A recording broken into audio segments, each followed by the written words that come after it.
Okay, so this lecture is for my EDUC 2301 Introduction to Special Populations class. And the topic that we're going to be talking about for this lecture is behavioral and emotional disturbance. And the reason that I want to separate this, and I want to make sure that we talk about it as two distinct things, is because we really need to talk about behavior and emotion as two different aspects of our students. So we're going to start with a definition of what emotional or behavioral disturbance is. Now, this is something that people are going to have a lot of different opinions about. And so we're going to define it, and we're going to set this paradigm for the remainder of this lecture and this topic. And we're going to define emotional or behavioral disturbance as a chronic condition. Now, chronic means that it is ongoing.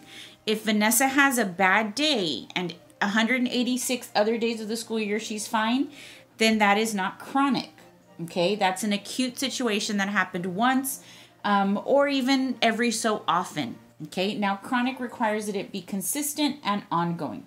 So a chronic condition that has the characteristics of behaviors that differ from age norms and community standards. Now, we've talked about community standards in the past when we've talked about diversity in our classroom. Depending on where you are teaching, that will shape the community standards of the school and the students. So you may run into a situation where you are teaching in a very culturally diverse environment, and so your community standards will be different from an environment that is more culturally homogenous. The same thing is going to go for if your student is being raised in a home that is different from the community. So a lot of times we'll have immigrant families, we'll have migrant families where their standards in their home and their norms of behavior are different from the community standards. So we need to talk about students that have a chronic issue and that their behaviors are different from community standards, but also from age norms. And that's why it's so important as educators for us to be aware of what students should be doing at what age. Now, we've discussed Piaget and Vygotsky's levels of development. We've talked about Erickson's levels of development. So just make sure that you go back to those chapters and refresh yourself on what the norms are for each different age group. Because those will help us with the scenario that we're going to run later on this week about the 4th grade student. So I do want you to keep that in mind as we're talking about the different ways that students act based on their age. Okay, so there are 4 dimensions to behavior, and most of the definitions for emotional or behavior disturbance have these things in common. So we're going to talk about these 4 dimensions because these are common to both. And so the first dimension, or the first thing that we need to look at when we're talking about that aberrant behavior, is the frequency. How often is this happening? Okay, is this daily? Does this happen on Fridays? Does it happen on Mondays? Does it happen on the days of fire drills? And so when we talk about frequency, we want to be as detailed as possible, because when we have that detail and when we're documenting and making sure that we're aware of all of the different factors that could take that could have something to do with this behavior, it gives us a better picture of what we can do to help the student. So the frequency in which the behavior occurs, the intensity of the behavior. Okay, so we've talked about students with oppositional defiant disorder. Okay, and that's one that we touched on earlier in the semester. And so I want you to think about that when you think about intensity. right? There's a difference between talking back to the teacher and flipping a table. There's a difference between rolling your eyes at the teacher and trying to stab another student. So when you're talking about intensity, it's how bad is this? And sometimes we are going to become acclimated to these behaviors so that we become desensitized and we go, oh, well, it's not that bad. Oh, well, it's not that bad. And that's why having colleagues and having other professionals that you can talk to and get input, especially with student behaviors that have increased in frequency, is that they can tell you, you know, actually that is kind of abnormal. That is happening too often. And so having a behavioral team, having a team on campus that you can turn to really can help you establish a baseline of, is this behavior intense? Is it happening with some frequency that I need to go in and now move on to something, some kind of intervention for this student? Okay. The next thing is the duration. Okay. So we are talking about how long does this last? Okay. So let's say every Friday. Okay. That's our frequency. Every Friday, Vanessa gets upset before PE. She doesn't want to go to Fun Friday.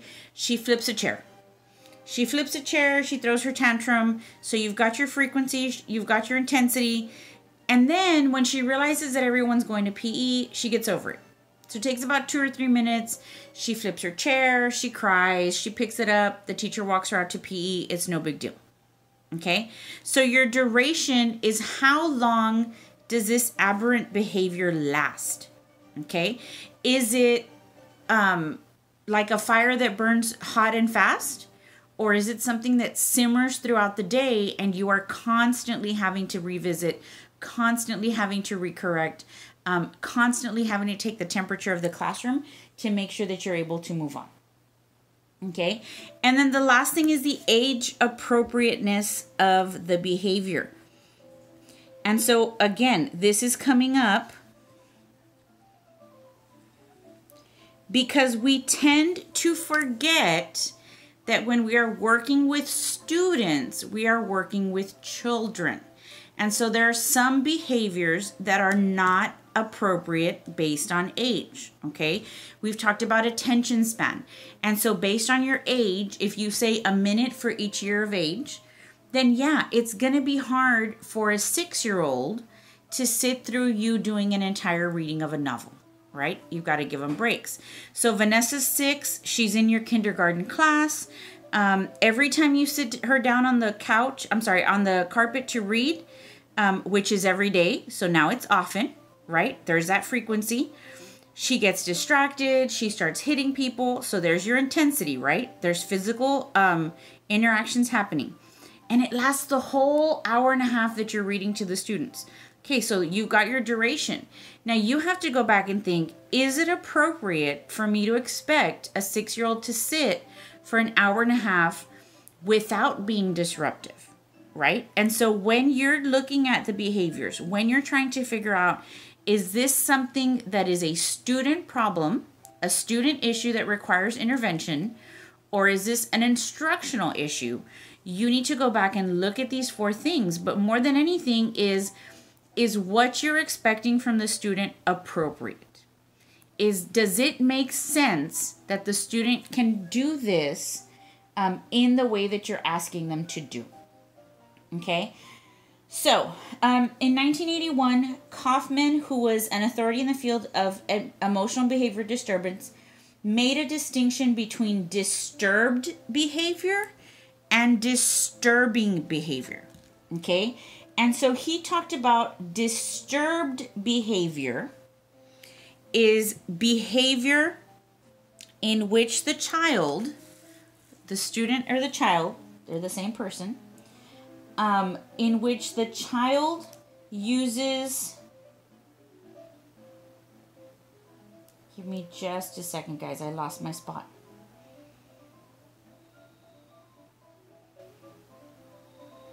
Okay, so disturbed behavior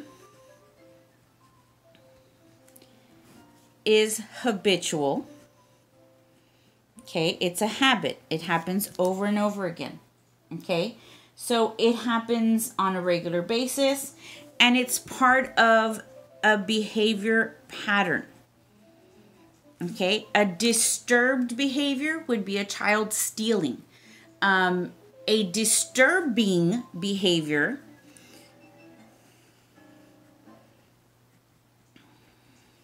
would be, for example, something that happens infrequently but is still out of the norms. So while a disturbed behavior would be stealing, a disturbing behavior would be a child cussing, a child using inappropriate language, maybe drawing something or sharing something that's not appropriate. So we are looking at students that have disturbed behavior, okay? Because it bothers you does not necessarily mean that it is a disturbed behavior. And that takes us back to our definition. Is this out of age norms? Is this out of community standards? Is it something that bothers us? But more than anything, is it something that meets that criteria of a chronic condition that is out of the appropriateness of this child's age? Okay. Now, one of the things that is very, very prescient in schools right now is this idea of PBIS. And so we're going to talk PBIS because that's something that you're going to see in almost any classroom that you teach in. And PBIS is an acronym that means Positive Behavior Intervention Systems. Okay, and I want to break this down for you. So, positive means we are reinforcing appropriate behaviors. It is less about correctives and more about rewards. Okay, so a PBIS system or a school that's using PBIS is really talking about rewarding positive behaviors more than it is castigating or correctives for inappropriate behaviors. Okay, now that operates under the assumption that students know what the positive behaviors that they're supposed to be doing are, and we'll get back to that in just a second. Okay, so you've got your positive behaviors, and then the last part of it is an intervention system. Okay, now a system we've talked about before. We've talked about school systems, we've talked about intervention systems, we've talked about the special education systems. Systems are things that are in place to provide support in a lot of different ways. And the way that the system part of PBIS works is that you have your administrators, your teachers, and your counselors. But encompassing all of this, you have a paradigm that is built on that that positive behavior reinforcement. So everything at the end of it comes down to, am I reinforcing the behaviors that I'm seeking in the student? Okay, so we have PBIS in our district, and you guys have been exposed to this really truly since y'all were in elementary school. And so let's talk about this system real quick and this paradigm that our PBIS is built on. So we have a 3-part system. Be safe, be responsible, and be respectful. Now, to an adult, these are really straightforward things. Okay, if I am driving a car, be safe means put on a seatbelt. Be responsible means make sure you have insurance, make sure you have gas, make sure that you're not drinking and driving. Be respectful means, put on my blinker, take turns at the light, things like that. But that's based on a system or a thinking that is already developed.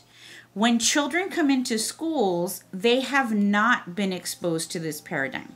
So what PBIS does is it establishes boundaries and guidelines 4 different situations. So what we have is a matrix, and I know that y'all have seen this, and it's really not student friendly, okay? And so what it is it's broken into 3 sections. You've got your be safe, be responsible, be respectful. And then what it is it has behaviors for each location. So maybe this is the bus, and this is the hallway, and this is the bathroom, and this is the classroom, okay? And so now I, the teacher, can say, okay, students, when we're going to be safe on the bus, we do this, this, and this. When we're going to be safe in the hallway, we do this, this, and this.